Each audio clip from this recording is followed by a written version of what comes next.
Voici Tam Tam Tropical, votre émission d'information et de débat sur l'Afrique et sa diaspora, conçue et présentée par Juvénal Noël.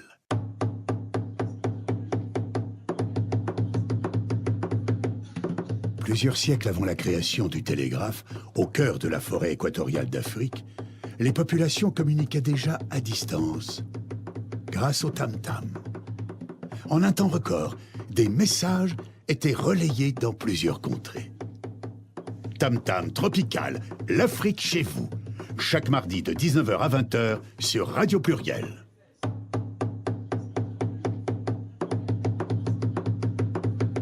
Tam Tam Tropical, votre magazine sur l'Afrique, conçu et présenté par Juvénal Noël.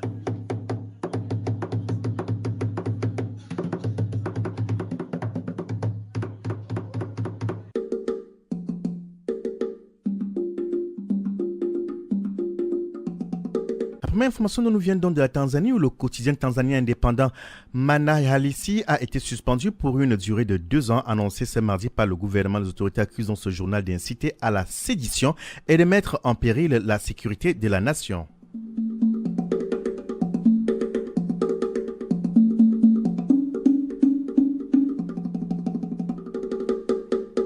Sur le plan local, nous sommes avec nos amis qui viennent du Burkina Faso qui sont venus nous annoncer la méga nuit du Burkina Faso. Qu'en est-il concrètement? Nous sommes avec Nadia Bonardel. Bonsoir Nadia. Bonsoir. C'est bien Bonardel, c'est bien cela? Bonardel, oui, c'est bien. Principal responsable du comité d'organisation de cet événement. Oui. De quoi s'agira-t-il concrètement? Alors, donc moi, je suis la présidente de Balafon Productions et il s'agira en fait, le temps, on va dire, de quasiment 24 heures, puisque ça va commencer à 10h du matin le samedi 21 octobre jusqu'au dimanche aux alentours de 6h du matin, où notre objectif, en fait, c'est de célébrer l'Afrique, que ce soit le Burkina Faso, le Bénin, la Côte d'Ivoire, etc., tous les pays d'Afrique.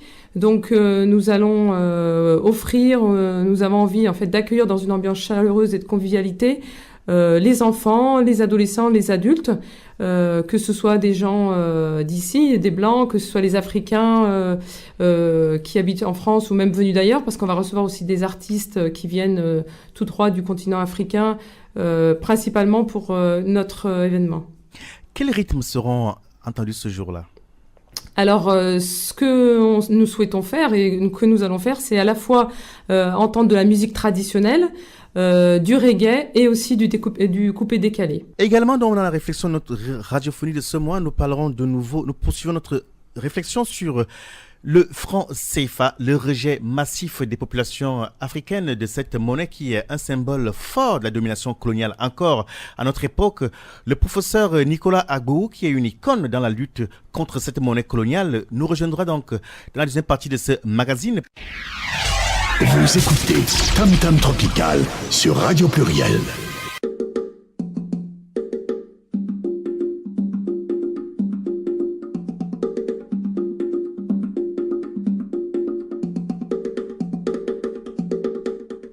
Mesdames, Messieurs, bonsoir. Nous sommes ensemble pour une 50aine de minutes d'informations et de débats sur l'Afrique et sa diaspora. Soyez les bienvenus. On l'annonçait donc en titre. Ce soir, nous recevons nos amis qui viennent du Burkina Faso. Ils ne sont pas forcément des Burkinabés du Faso, mais ils ont le cœur Burkina Faso. Ce soir, c'est Nadia Bonardel qui est là pour nous parler de la méga nuit du Faso. Bonsoir une fois de plus, Nadia. Bonsoir. Vous représentez donc une forte équipe. Alors, en préparant cette émission, vous nous parliez un peu de l'anniversaire, en fait, de l'assassinat de Thomas Sankara. Et dans cet événement-là, qui est prévu le 21 octobre, on reviendra sur la mort de ce grand homme-là. C'est bien cela? C'est bien cela, oui, tout à fait. Est-ce que vous le connaissez un peu? Alors moi, je l'ai découvert justement avec mes amis burkinabés, principalement Karim Sanou alias Zakassa, qui, bien sûr, est quelqu'un qui chante et qui se bat aussi, qui lutte pour les mêmes idées, on va dire, que pour lesquelles a combattu le capitaine Thomas Sankara. Quand on parle de Thomas Sankara, quelle idée vous vient à l'esprit? Thomas Sankara, pour moi, c'est vrai que j'ai cette image-là de cet homme avec la guitare, avec le sourire, qui était là pour le peuple, pour défendre le peuple. Et quand je dis le peuple, c'est tous les hommes, en fait, et les femmes, qui soient du Burkina ou d'ailleurs, en fait, pour les droits de l'homme. Bien. on ne parlera pas que des moments difficiles. Ce sera une fête. Aujourd'hui, Thomas Sankara, c'est une icône à la dimension africaine, voire planétaire, de ceux qui sont là pour défendre les plus faibles. Nadia Bonadel, on vous retrouve dans quelques instants. Merci. Merci à vous.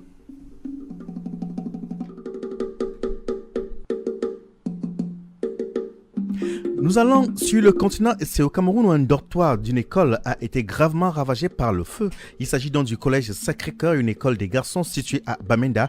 Aucune perte en vies humaines a été enregistrée. Rappelons donc qu'en fait, depuis la rentrée, cette zone du Cameroun est enclin donc à des violences.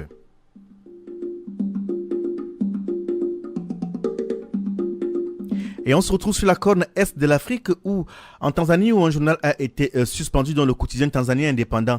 Mwana Halisi a été suspendu donc pour une durée de 2 ans, annoncé donc le gouvernement. Les autorités accusent le journal d'inciter à la sédition et de mettre en péril la sécurité de la nation. Après avoir été averti à plusieurs reprises, le journal a été suspendu donc après la publication hier lundi d'un courrier de lecteurs relayant donc diverses insultes circulant sur Internet contre le président et le gouvernement, a assuré donc Hassan Abbassi, principal porte-parole du gouvernement, dans ce communiqué.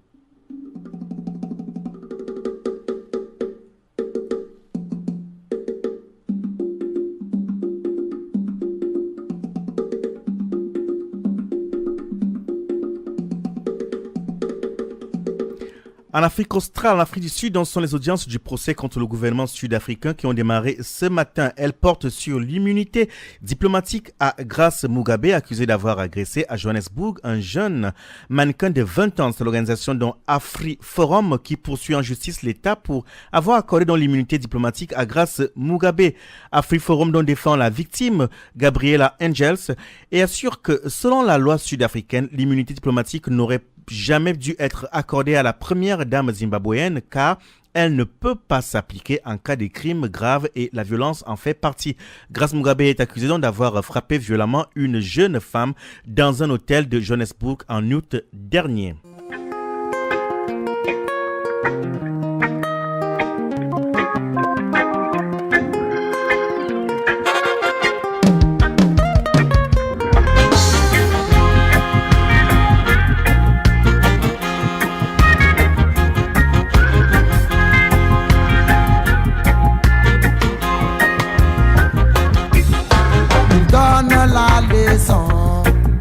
Savent ce qui est vrai, ne demande jamais pardon.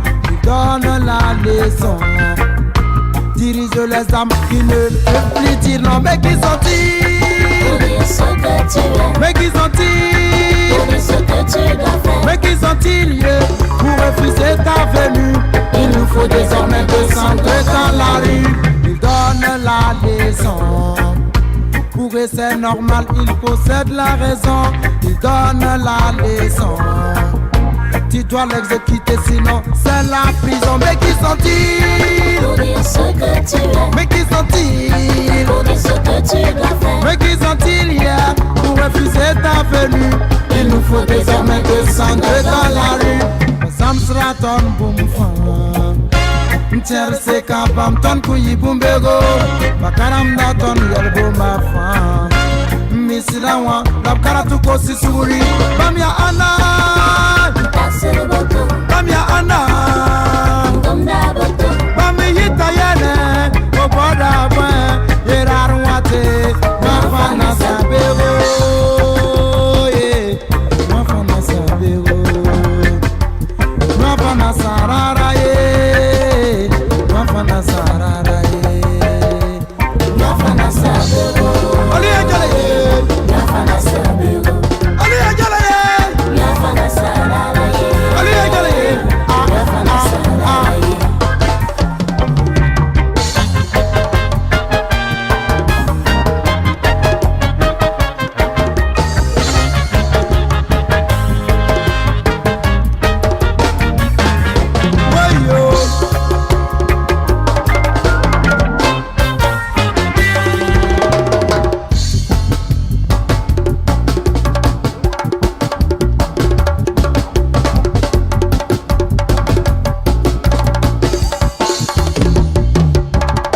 Nous donnerons la leçon Le jour viendra où nous les balayerons, nous donnerons la leçon.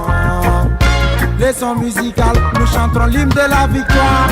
Myoga ne basise, inchita nerbale tuyel ti ayo. Kamya ana, kamya ana, kami yitayane, obora bwen, erarumate, yafanasa. Regisontil, regisontil, pour refuser ta venue, il nous faut désormais descendre dans la rue. Kamya ana.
Bien, c'était donc Karim Diakassa dans son album Enfants du pays. C'était le titre, c'est La Leçon. Ceux qui seront dans des nôtres, ceux qui seront au rendez-vous dans le 21 octobre prochain, auront le plaisir de déguster, de savourer cette belle musique de cet enfant du Faso avec bien d'autres artistes. Ce sera l'occasion de la nuit du Faso. Vous écoutez Tam Tam Tropical sur Radio Pluriel.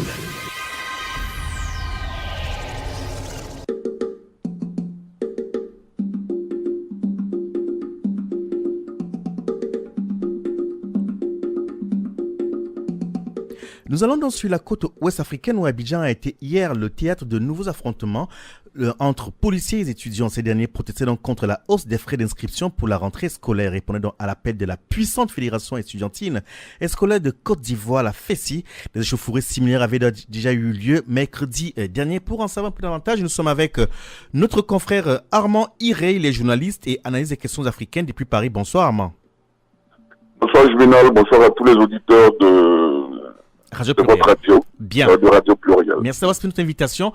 Dites-nous Armand, de plus en plus en fait, ce type de violence on court sur le continent. Ça a été le cas au Cameroun et aujourd'hui c'est les jeunes Ivoiriens qui pâtissent de ces frais de scolarité qui sont tout le temps en hausse. Que se passe-t-il? C'est la mauvaise réponse en fait des pouvoirs publics à des revendications qui sont toutefois légitimes.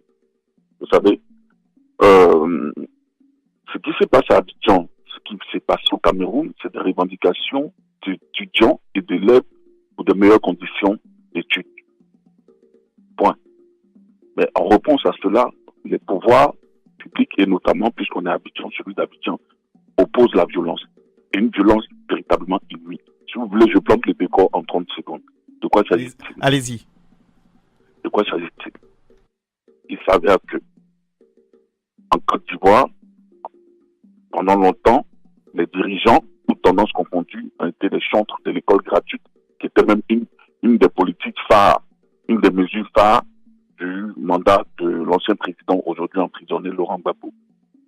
Ouattara a embouché la même trompette de l'école gratuite. Sauf que dans les faits, qu'est-ce qu'on constate? On constate des frais d'inscription qui s'élèvent de manière exponentielle chaque année. Il y a l'inscription en ligne en ce qui concerne l'Abidjan avec des tarifs, en ce qui concerne la Côte d'Ivoire avec des tarifs bien appliqués, je crois de l'ordre de 6 000 au secondaire et d'un autre tarif à l'université. Mais au-delà de ça, à côté de ça, justement, en annexe de ça, il y a ce qu'on appelle les frais annexes. Ça veut dire que des frais qui ne répondent à aucune logique, mais qui sont appliqués à la tête de l'élève et surtout par école. Donc, qui peuvent varier. Ces frais-là peuvent varier. Aujourd'hui, on parle pratiquement de 18 750 francs CFA pour faire la moyenne. C'est énorme pour un peuple de plus en plus paupérisé. La FESI demande à ce que il y ait un dialogue juste justement poser les bases donc d'une situation qui les dépasse, puisque c'est assez d'argent pour les élèves et les étudiants. Le pouvoir s'oppose, disant que la FESI n'a pas le droit d'intervenir dans les lycées et collèges, puisque dans les lycées et collèges en Côte d'Ivoire aujourd'hui, le syndicalisme est interdit. Donc, chacun comme suit en position, bras de fer, la FESI décide de manifester et la barbarie policière s'installe. Voilà un peu aujourd'hui où on en a habitué. Là, on l'entend, mais il est aussi clair que sur les images que nous avons vues défiler, il y a eu la provocation de la part de ces étudiants, Armand. Vous savez, moi, les méthodes de la FESI, je vais pas épiloguer là-dessus ici dans une émission, dans un débat radio, enfin dans une émission radio. Les jeunes, ils sont ce qu'ils sont. Nous, on parle du fond du problème. Que ce soit de la provocation, que ce soit... on ne peut pas dénier à une association, à une organisation, ou bien même à un citoyen lambda, le droit de manifester. Le droit de manifester. La police devait plutôt encadrer la manifestation que de la réprimer, que de briser cette manifestation. À réaction, il y a toujours une action. Je pense que à action, il y a réaction. Je pense que quand on parle de provocation, il est indéniable qu'aujourd'hui, à l'heure des véritables libertés, on ne peut pas rester les bras croisés et rester là en train de se faire molester. Je n'ai véritablement, toutes les images que j'ai visionnées, moi, je n'ai véritablement pas vu de provocation de la part des élèves. J'ai vu des tentatives de riposte face à la barbarie pratiquement inhumaine de la police ivoirienne. Ça, il faut le signaler. Quoique, c'est pas la première fois qu'on voit cette répression dans le sang des autorités ivoiriennes. D'où peut venir la solution dans ce genre de situation? Parce qu'aujourd'hui, on a l'impression que c'est la seule réponse que les autorités ivoiriennes en place aujourd'hui en Côte d'Ivoire savent donner. Il y a un problème, et je pense que le pouvoir actuel a un problème avec l'intelligence là. C'est ce que je dis toujours. Vous savez, quand Ouattara est arrivé au pouvoir, M. Alassane Ouattara est arrivé au pouvoir, toutes les universités, les grandes écoles au niveau d'Abidjan ont été réquisitionnées par les forces républicaines de sécurité, les fameux FRC. Et pendant longtemps, il a fallu un plaidoyer de tous les partenaires de l'école pour que les forces de sécurité de Ouattara daignent libérer ces écoles-là. Les cités universitaires, tout était occupé par les forces de l'ordre. En effet, par les forces de républicaines de sécurité. En extension même, ils ont occupé certains sièges des sièges de certains journaux. Il y a eu des mois de négociations pour que on puisse libérer ces écoles-là, ces amphis, pour que l'école reprenne le droit. Donc, il y a un problème. Moi, je dis toujours que Ouattara, il y a un problème avec l'intelligence là. Et est-ce qu'il place en face des élèves, parents d'élèves et partenaires du monde éducatif les meilleurs interlocuteurs? Je suis pas sûr. Je suis pas sûr que ce soit les meilleurs interlocuteurs que le peuple, on va dire étudiantin, ou bien même le monde de l'école aujourd'hui à Abidjan a en face de lui en ce qui concerne le gouvernement actuel. Bien, Armand, on se connaît un tout petit peu. Je sais qu'aujourd'hui, vous avez des contacts sur place. Qu'en est-il actuellement par rapport à cette répression d'hier? Est-ce que, voilà, il y a des négociations en cours avec les autorités locales ou alors tout s'arrête après avec la répression qu'on a vue sur les réseaux sociaux? Tout le monde réclame un débat, que ce soit nos confrères d'Abidjan. Tout le monde réclame un débat entre la FESI, les parents d'élèves et la ministre de l'Éducation nationale, Mme Kandia Kamisoko Kamara, que je félicite au passage parce qu'elle a été nommée tout récemment secrétaire générale du RDR, le parti au pouvoir actuellement à Abidjan. Donc, tout le monde réclame un débat pour clarifier cette question de frais d'inscription et de frais annexes. Tout le monde réclame un débat. Mais pendant ce temps, aujourd'hui, là où je vous parle, il y a une certaine accalmie au niveau de la répression. Mais hier, il y avait vraiment un pic de tension énorme et vraiment, il y avait une terrible barbarie, comme on a pu le voir sur des images, des étudiants regroupés dans l'enceinte d'un amphi ou bien de je sais pas de quelle cité policière qui se faisaient matraquer, piétiner. Franchement, c'était la bastonnade dans le sang et c'était des images vraiment atroces à voir. Aujourd'hui, c'est un peu calme, mais il faut un véritable débat sur l'école ivoirienne. Parce que ce débat-là, il devait exister depuis la nuit des temps. Depuis 90, il devait avoir ce on aurait pu appeler les états généraux de l'éducation nationale en Côte d'Ivoire. Ce débat n'a véritablement jamais eu lieu. Tout le monde a fait la fuite en avant. C'est à qui s'infioder, elle va s'infioder à la FESI ou va faire en sorte que la FESI aussi s'infiode à lui. C'est à qui réprimera le plus la FESI ou la supprimera. Mais quoi qu'il en soit, c'est une organisation assez puissante qui il retombe toujours sur ses pieds. Donc, il va falloir trouver des voies et moyens légaux pour la replacer au centre des discussions, ou bien même pour la replacer dans les discussions sur l'avenir de l'école ivoirienne.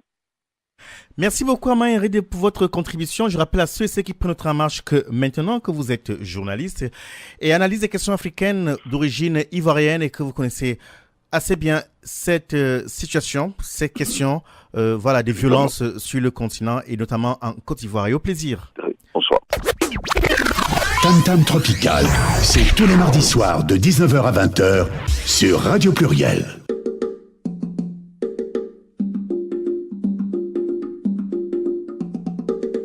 Mesdames, une fois de plus, bonsoir pour vous qui vous joignez à nous. À ce moment, nous recevons ce soir l'équipe qui organise dans la méga nuit du Faso qui aura lieu le 21 octobre prochain ici à Lyon.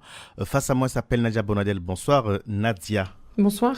Et à la droite de Nadia, c'est-à-dire l'artiste à ma gauche, il s'appelle Karim Djakassa. Bonsoir Karim. Oui, bonsoir. Plus près du micro, il sait que la voix porte. Oui, bonsoir. Djakassa, ça veut dire quoi? Bon, Djakassa, ça veut dire tout simplement Djak Karim Sanou. Voilà, c'est le résumé de mon nom, et dans le jeu de mots Andjula, ça veut dire l'odeur de Dieu. L'odeur, voilà. La divinité parmi nous. Yes, nos invités ne vous voient pas, vous êtes en rasta avec une très belle tenue. Comment on appelle cette tenue? Elle a un nom, je suppose. Oui, bon, ça ressemble, je suis habillé en faso d'Anfani. Faso d'Anfani, ça veut dire quoi? Voilà, faso d'Anfani, c'est les pagnes qui sont tissés au Burkina Faso, qui sont faits au Burkina par le coton cultivé par les Burkinabés et porté par les Burkinabés.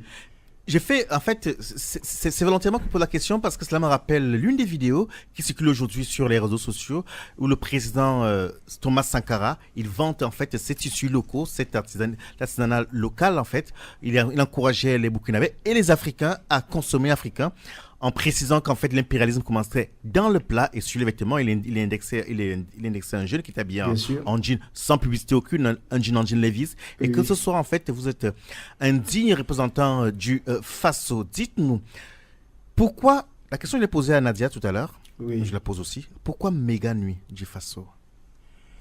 Oui, la méga nuit du Faso, c'est, tu vois, quand tu es dans un pays, il y a un proverbe africain qui dit que quand tu vas dans un pays et que les gens ils marchent sur leur tête, il faut marcher, il faut apprendre d'abord à marcher sur ta tête avant de demander pourquoi vous marchez sur vos têtes.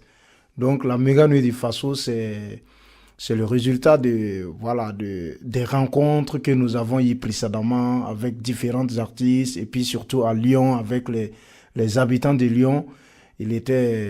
C'est un défi parce que voilà, il était question qu'à un moment, il faut une place aux Africains aussi d'inviter les autochtones lyonnais, les amis africains, tout le monde à venir célébrer une fête ensemble. Et donc, pour cela, qu'y a-t-il le programme de cette méga nuit du Faso, Nadia Bonadel?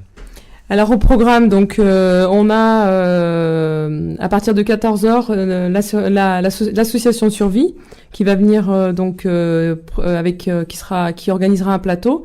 Ensuite à partir de 15h jusqu'à 18h, Balafon Production donc avec la projection du film Place à la Révolution, suivi ensuite d'une conférence débat avec Sam Skaleja qui sera avec nous ce jour-là. Donc, comme on parle de méga nuit du Faso, ça veut dire qu'il y a une nuit. Oui. Et dans la nuit, que feriez-vous? On jouera cache-cache, on fera quoi? On mangera? Non, on va danser avec plaisir et dans une ambiance très chaleureuse avec les différents artistes qui vont se succéder. D'accord. Et qui sont ces artistes-là? Oui, il y aura Djakassa, il y aura Bomorokoso, il y aura le groupe Doni Doni. Et puis, il y aura vraiment différents groupes à cette soirée. Et aussi pour souligner le côté méga nuit, parce qu'en général, en Afrique, il n'y a pas d'heure pour la fête. Il n'y a pas d'heure pour finir la fête. Voilà, comme on dit, quand il n'y en a plus, il y en a encore. Donc, tant qu'il y en a en Afrique, on continue la fête. Et la méga nuit, justement, c'est cet esprit que nous voulons faire vivre aux mélomanes, à tous ceux qui aiment la musique du monde, la musique africaine et la musique française, parce qu'il y a des groupes chanteurs français qui sont aussi programmés, plus de 10 artistes programmés. Donc, il y a la partie live, et après la partie live, on amène les gens en boîte de nuit, mais ça veut dire on reste quand même dans la même salle pour faire la fête jusqu'au petit matin. Voilà.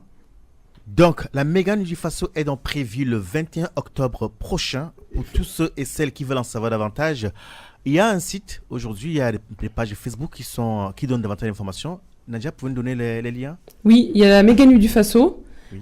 où là on peut avoir pas mal d'informations. Et les billets sont en vente d'ailleurs sur Billets Web.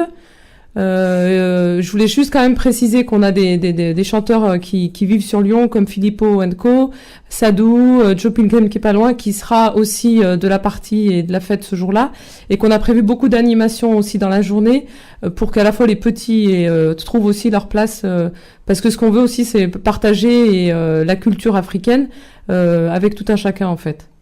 C'est entendu. Merci beaucoup Nadia et Karim. Merci à vous. Et puis je voulais quand même remercier Radio Pluriel, notre partenaire, ainsi que les autres partenaires tels que ABL, l'association des Burkinabés de Lyon, Bruxelles Airlines, la SEMTRA et beaucoup d'autres qui nous ont aidés. Très bien. On vous retrouve dans le mois prochain. Ce sera le 17 octobre pour annoncer, on va dire en grande pompe, passe-moi l'expression, cet événement. Tout à fait. Merci beaucoup.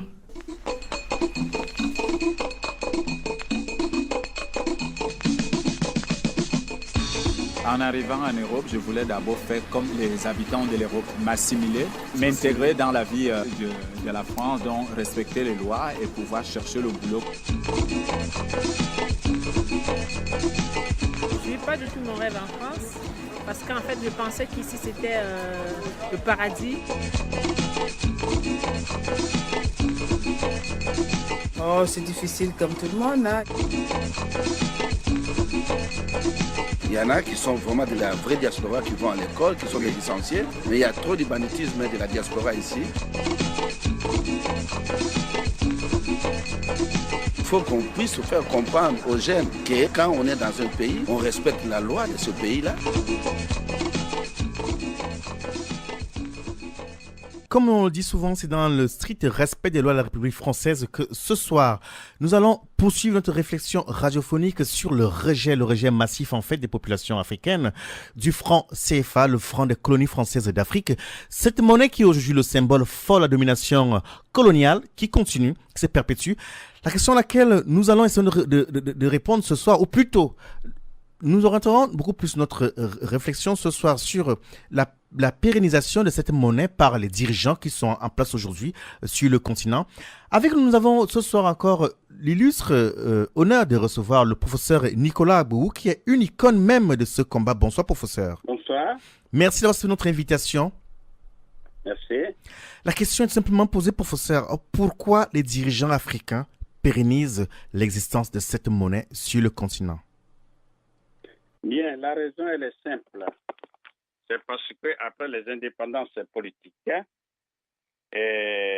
octroyées aux Africains sous la pression des Américains, eh bien, le général de Gaulle a fait le mouvement inverse. C'est-à-dire? Il a fait le mouvement inverse, c'est-à-dire, en fait, fondamentalement, il n'a pas voulu donner la vraie indépendance. Au moment où les Américains et les Anglais ont fait ce qu'on appelle le self-government, c'est-à-dire tu te diriges toi-même, etc. Ils se sont retirés. Les Français ne sont pas partis.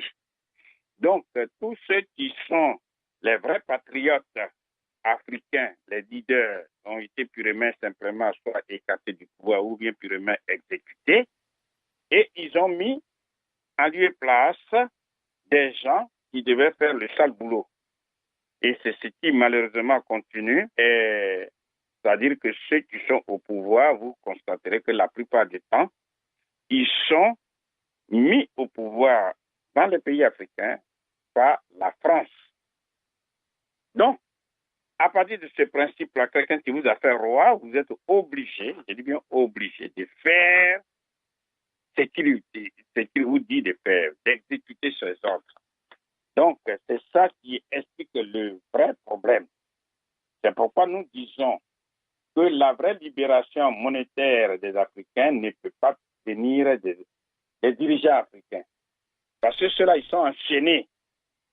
Bien sûr, il y a une exception qui confirme la règle, c'est le cas du président Idriss Déby du Tchad, qui dénonce ouvertement le franc CFA et qui est un président en exercice. C'est un cas isolé, c'est un cas particulier, mais qui confirme la règle.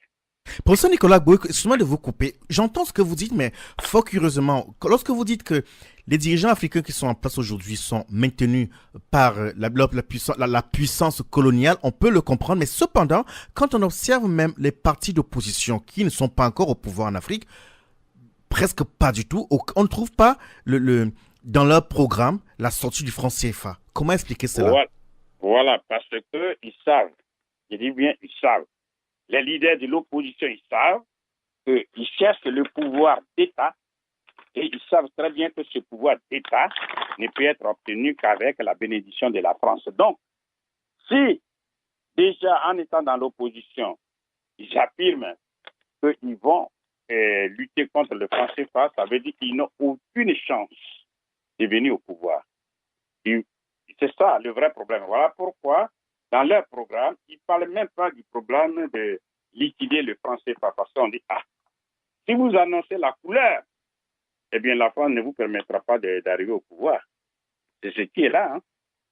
Donc, on connaît des cas, comme pendant le cas de Ivo Bakari du Niger.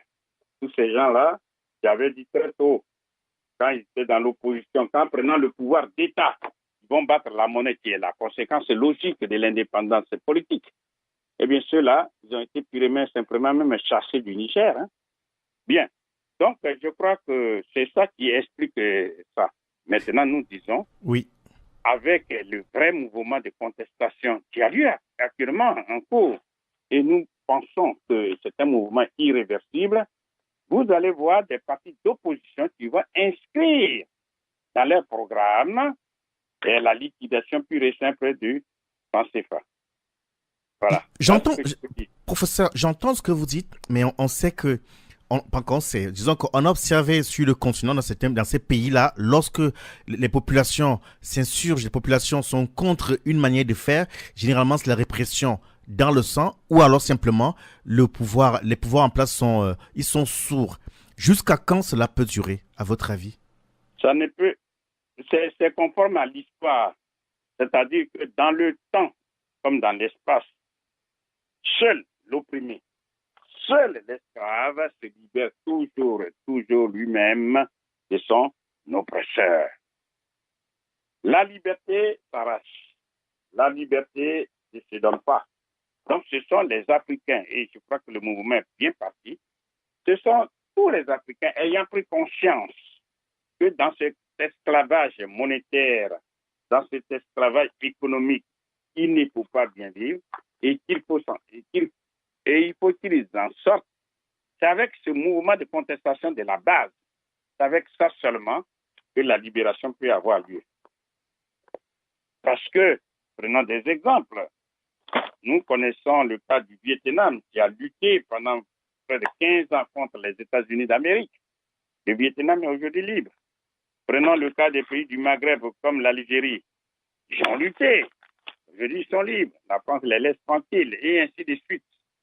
Mais quand on refuse de lutter, ça veut dire, malheureusement, on se condamne à mourir dans l'esclavage. Et même pire, on donnera comme héritage à ses enfants, eh bien, ce même statut d'esclave. Donc, l'esclavage est modernisé sous une autre forme. Et on applique ce qu'on appelle la politique du troisième homme. La politique du troisième homme consiste pour le premier homme envahisseur, c'est-à-dire la France dans ce cas précis, à envahir un deuxième, qu'on appelle le groupe des Africains, des millions d'Africains, à les maintenir dans la servitude. Mais pour y parvenir, il faut passer par un troisième homme. C'est une poignée d'Africains eux-mêmes. Ce sont ceux-là qui vont appuyer sur la gâchette. Et c'est comme ça marche. Donc, quand on a détecté ça, ça veut dire que aujourd'hui les Africains doivent faire unité contre ce franc CFA. C'est le véritable combat de libération nationale. Parce que chaque génération a une mission, mission à accomplir, comme on dirait France Fanon. Donc, on pense qu'on n'a plus de combat à mener parce qu'on est indépendant. C'est pas vrai. Le vrai combat à mener, c'est le combat économique. Parce que c'est la souveraineté économique qui confirme l'indépendance politique qui a été octroyée. Professeur Agbo, excusez-moi de vous couper. J'entends ce que vous dites, c'est fort intéressant, mais j'ai du mal à voir de manière pratique et concrète comment les marches, les revendications des populations africaines dans les rues aujourd'hui, que ce soit sur le continent en Afrique, en Occident, comment cela peut se décliner voilà, je veux dire, à l'abrogation de cette monnaie-là. C'est un décret du président. Oui, allez-y. Tous les chefs d'État, où qu'ils se trouvent dans le monde, ils ont besoin d'une paix dans le pays. Donc, quand les populations vont se mettre en mouvement, vont contester, vont rejeter leur servitude, eh bien, vous verrez que ces dirigeants africains, eh bien, ils iront voir leur patron tout simplement pour dire, bon, vous voyez, ça ne va pas dans le pays là. On ne veut pas de mon pouvoir. C'est pas contre moi qu'on lutte, mais on ne veut pas du franc CFA. Voilà, c'est connu ça. Mais quand les Africains ont peur de mener le combat sous prétexte que les voies sont obscures, l'avenir obscur, malheureusement, ils n'iront nulle part. Ça fait maintenant, nous sommes maintenant dans la 20e année où nous menons ce combat. Certes, nous ne sommes pas nombreux, on a dit que nous étions un peu fous, etc. Mais aujourd'hui, tout le monde se rend compte que sans la souveraineté monétaire, on ne peut rien faire. Je prends le cas des chefs d'entreprise. Un chef d'entreprise qui veut vraiment développer son entreprise, il a besoin de l'argent, il a besoin de sa banque. Or, toutes les banques commerciales qui sont en Afrique francophone sont inféodées, sont soumises. Ce sont même des filiales des banques qui sont ici. La banque centrale, les 3 banques centrales africaines gèrent le franc des colonies françaises d'Afrique, qui appartient à 100%, il faut le savoir, à la France. Donc, c'est la France qui dicte la politique monétaire. Et elle est présente dans les conseils d'administration de ces 3 banques centrales. La France n'est pas présente dans le conseil d'administration de la Banque centrale du Nigeria, du Rwanda, du Ghana, etc. C'est bien dit, professeur Agbo. Là vous parlez d'un point qui est très important, au sens qu'il y a des dirigeants, on va dire, qui sont nommés par la France dans ces banques centrales-là. Ils ont un pouvoir de veto, vous le savez. Bien sûr, la France, puisque c'est sa monnaie que ce pays achète, elle a un droit de veto. Et c'est pour cela que j'aimerais bien voir de manière pratique quelle sera l'efficacité, comment cela va se décliner. On voit la rue qui grogne et de plus en plus il y a des manifestations. Mais on a envie de dire, ça fait des années qu'on en parle, mais rien ne change. On a vu quelques pays sortir du franc CFA, mais en revanche, les autres on a l'impression qu'effectivement ça ne changera pas demain. Non, ça peut changer du jour au lendemain. Comment? J'ai dit que le mouvement de contestation qui est enclenché sera irréversible parce que le taux de pauvreté est de plus en plus élevé. Les gens rejettent la pauvreté. Ils rejettent dans le temps et dans l'espace. Quand la pauvreté atteint un certain seuil, quand la pauvreté franchit un certain seuil, eh bien, c'est la révolution. C'est ça qui est en mouvement actuellement. Toute la jeunesse, elle doit mener ce combat, sinon elle va périr. D'ailleurs, on le voit. Les jeunes qui ont voulu chercher à quitter ces pays de la zone franc CFA à cause de la pauvreté, ils passent par le désert, il y en a qui meurent, ils viennent dans les océans, ils viennent mourir. En fait, c'est un suicide collectif qui est organisé. Donc, le moment est arrivé où les gens vont dire, mais pourquoi aller mourir ailleurs, comme ça, bêtement? Pourquoi ne pas mener le combat même?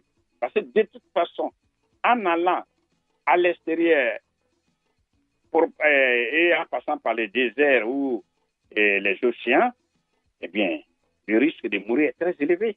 Autant mener un combat noble ici sur place, sur le plan local. Et puis voilà, même si on n'a pas vu la couleur, mais ceux qui restent verront. C'est comme ça se fait. Quand on prend le cas de la Chine, avant 1949, avant la prise de pouvoir par Mao et ses amis, les Chinois étaient moins de 500 millions et ils mouraient de faim. Ils mangeaient même de la chair humaine. Et quand ce combat, ils ont mené de hautes luttes, la guerre civile qui a eu lieu, eh bien, à la suite, ils ont posé les vraies bases de l'économie chinoise. Comme vous le dites, Bien professeur Agbou, Oui. donc, comme on arrive vers la fin de ce magazine, de manière pratique donc, et concrète, que suggérez-vous? Ce que je suggère, et je l'ai déjà dit, le combat de libération nationale, chacun apporte ce qu'il peut apporter. Il appartient aux jeunes, ou du moins aux Africains, de s'organiser, que ce soit en association, en mouvement, peu importe. Chacun, il y a des gens qui ont des dons d'organisation. C'est ça. Ce n'est pas à moi de dicter ce qu'ils doivent faire, mais ils doivent avoir en tête un but unique, c'est liquider le franc CFA. En lieu et place, mettre une monnaie typiquement africaine gérée par et pour les intérêts de l'Afrique. C'est ça. Parce que sans ça, il n'y a pas de développement. On ne développe pas un pays avec la mendicité financière internationale. C'est comme vous ne pouvez pas compter sur votre voisin pour pouvoir nourrir votre famille. C'est une question évidente et c'est une logique. Donc, ce sont les Africains, qu'ils soient sur le continent ou hors du continent comme vous et moi, c'est nous qui devons nous organiser. Mais C'est bien dit, professeur. Excusez-moi de vous couper. Hein. J'entends clairement, c'est fort intéressant ce que vous dites, mais seulement vous voyez des leaders comme Kémy Séba, il a été dans un premier temps emprisonné au Sénégal. Par la suite, il a été expulsé du Sénégal. C'est un symbole très fort. En France, par exemple, avant d'expulser un citoyen, il passe par des démarches administratives. Ça n'a pas été le cas pour lui.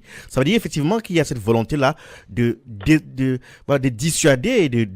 C'est un message fort qui est envoyé à ceux et celles qui veulent, être des figures de proue pour ce combat. Et c'est pas facile. Oui. C'est-à-dire que, il faut bien analyser. Kémy Séba, il n'a fait que simplement tendre un piège à la BCEAO. Et la BCEAO est tombée dans ce piège. Ça, c'est déjà un. Parce que la BCEAO n'a jamais poursuivi ceux qui ont cassé les agences, et ces agents qui étaient à Abidjan et qui ont volé des milliards. Jamais. C'est pas parce que Kémy Séba a brûlé un seul billet et puis voilà. Bon, ensuite, le président Macky Sall qui est né après l'indépendance, précisément le 11 décembre 1961, donc on peut dire pratiquement 2 ans après l'indépendance, eh bien, il a fait simplement excès des ailes. Parce qu'il fallait respecter les ordres de celui qui l'emploie. C'est la France. Vous comprenez? Donc, tout ça, il n'a fait que donner une occasion en or à ceux qui luttent contre le franc CFA pour pouvoir aller de l'avant. Parce qu'il n'a fait que relancer le débat. Ça fait 20 ans que nous disons la même chose. C'est grâce à Macky Sall, et il faut en profiter pour lui dire merci, que le débat devient aujourd'hui sur la place publique. Et c'est un chemin de non-retour. Kémy Séba a son association, que ce soit vous, que ce soit d'autres, tout ça, les Africains doivent s'organiser pour liquider le franc CFA qui est le vecteur du nazisme monétaire. Et ce n'est pas une métaphore, parce que la France a été victime du nazisme monétaire. Nous ne pouvons pas comprendre que la France, qui est le pays des droits de l'homme, puisse perpétuer le franc des colonies françaises d'Afrique, c'est-à-dire le franc CFA qui est le vecteur du nazisme monétaire. Le nazisme est condamné à l'échelle planétaire. Pourquoi on l'applique sous une autre forme moderne en Afrique? Est-ce que ça veut dire que les Africains sont exclus du groupe des êtres humains? Chez aux Africains, c'est uniquement aux Africains seuls de prendre conscience et de liquider le franc CFA. Merci beaucoup. N'attendez pas quelqu'un qui vient de l'extérieur, c'est votre organisation, ce sont nos organisations, c'est tout cela que nous devons rassembler pour liquider le franc CFA. Merci, professeur Nicolas Agbou. Merci. Merci. Quand nous serons organisés, quand il y aura la pression, eh bien les chefs d'État seront obligés de prendre la décision. C'est entendu. C'est entendu, c'est organisation, il faut s'organiser pour sortir de cette monnaie qui est un symbole fort de la domination coloniale. On espère vous avoir une autre fois pour nous apporter votre éclairage sur les questions d'économie en Afrique. Merci. Bonne soirée. Bonne soirée, au revoir. Bien. Pour ceux qui sont à nous, qu'à ce moment, notre magazine arrive inexorablement à son terme. C'était le professeur Nicolas Agbou qui est une icône aujourd'hui pour le combat contre cette monnaie. Je le dis, je le répète, c'est le symbole fort même de la domination coloniale encore dans ces pays, les anciennes colonies africaines, anciennes colonies de la France. et elles sont 14 aujourd'hui. Elles sont indépendantes depuis plus de 50 ans, mais en revanche, la monnaie qui y est utilisée, aujourd'hui, on s'appelle encore le franc des colonies d'Afrique, de France d'Afrique. Difficilement, j'arrive à le dire parce que cela me pose un vrai problème d'imaginer qu'en fait, les jeunes Africains et autres, en fait, utilisent une monnaie qui n'a aucun lien réel avec leur quotidien. Amis auditeurs, notre magazine arrive à son terme. Le temps pour moi de dire merci à nos invités qui sont là. Nadja Bonadel, merci. Merci à vous. Et rendez-vous est pris donc le 17 octobre prochain. Exactement. Pour notre émission sur la méga nuit du Faso. À bientôt, merci. Bonne soirée, mes auditeurs. On se retrouve mardi prochain. Bonne soirée. Plusieurs siècles avant la création du télégraphe, au cœur de la forêt équatoriale d'Afrique, les populations communiquaient déjà à distance, grâce au tam-tam. En un temps record, des messages étaient relayés dans plusieurs contrées. Tam-tam tropical, l'Afrique chez vous. Chaque mardi de 19h à 20h sur Radio Pluriel.